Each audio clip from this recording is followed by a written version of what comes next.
It's not around sitting at the helm of a machine that's just grinding out stuff. It's actually around looking for the next thing, and it's around finding out what can we actually build with those things. They have constraints. Lego has constraints. You can't build an aircraft out of it that'll fly. But at the same time you can make some amazing structures with it and do some really cool things. With software, the fascination to me was always it's you don't need to buy things to put together to make something. It's really intellectual property and typing, and you can create wonderful things. It's the two things. I think the thrill of the chase of working in the market space and the challenge of convincing people that it can be done, and then seeing the delivery, the outcome, and that's the most satisfying of all. One of the things I really enjoyed in the sectors I've worked in, even in the steel industry, was the sort of the engineering aspects. And I'm the worst engineer in the world, but they're interesting people and they've got great stories to tell, and they're smart. So they're really smart people, and so I think you learn a lot from those people, how they break problems down and their creativity around solving them. There was two parts to me deciding to go back into business. Part one is I'd been philosophising for years as a supplier to the electronics industry in New Zealand, saying what they needed to do to be successful, and no one listened and said, what do you know, you're just a supplier. And part of me wanted to prove that they were wrong. I must say today, I'm not allowed anywhere near the computer or writing code.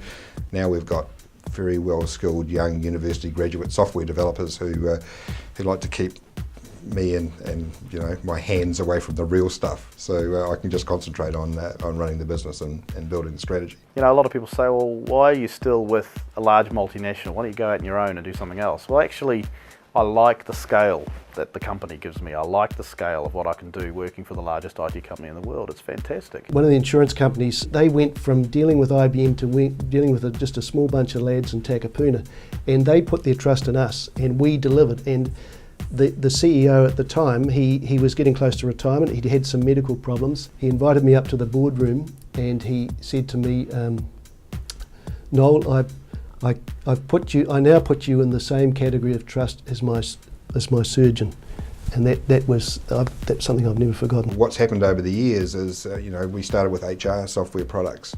We're now in the energy monitoring area. The buzz around that, this is huge. We are right in the phase of growth and understanding in the world about the need to manage our energy better. If you take Jade, it's a brand and a company that's well known in New Zealand. It's well known for what it does overseas, not so much as a company, but for some of the problems we've solved. And the potential there just seemed immense to me, without even knowing too much about the people that are in the company. So the opportunity for me was, here's a company that's sort of battled through the highs and the lows of an incredibly challenging sector, has survived, clearly still has a lot of passion to drive and change and grow.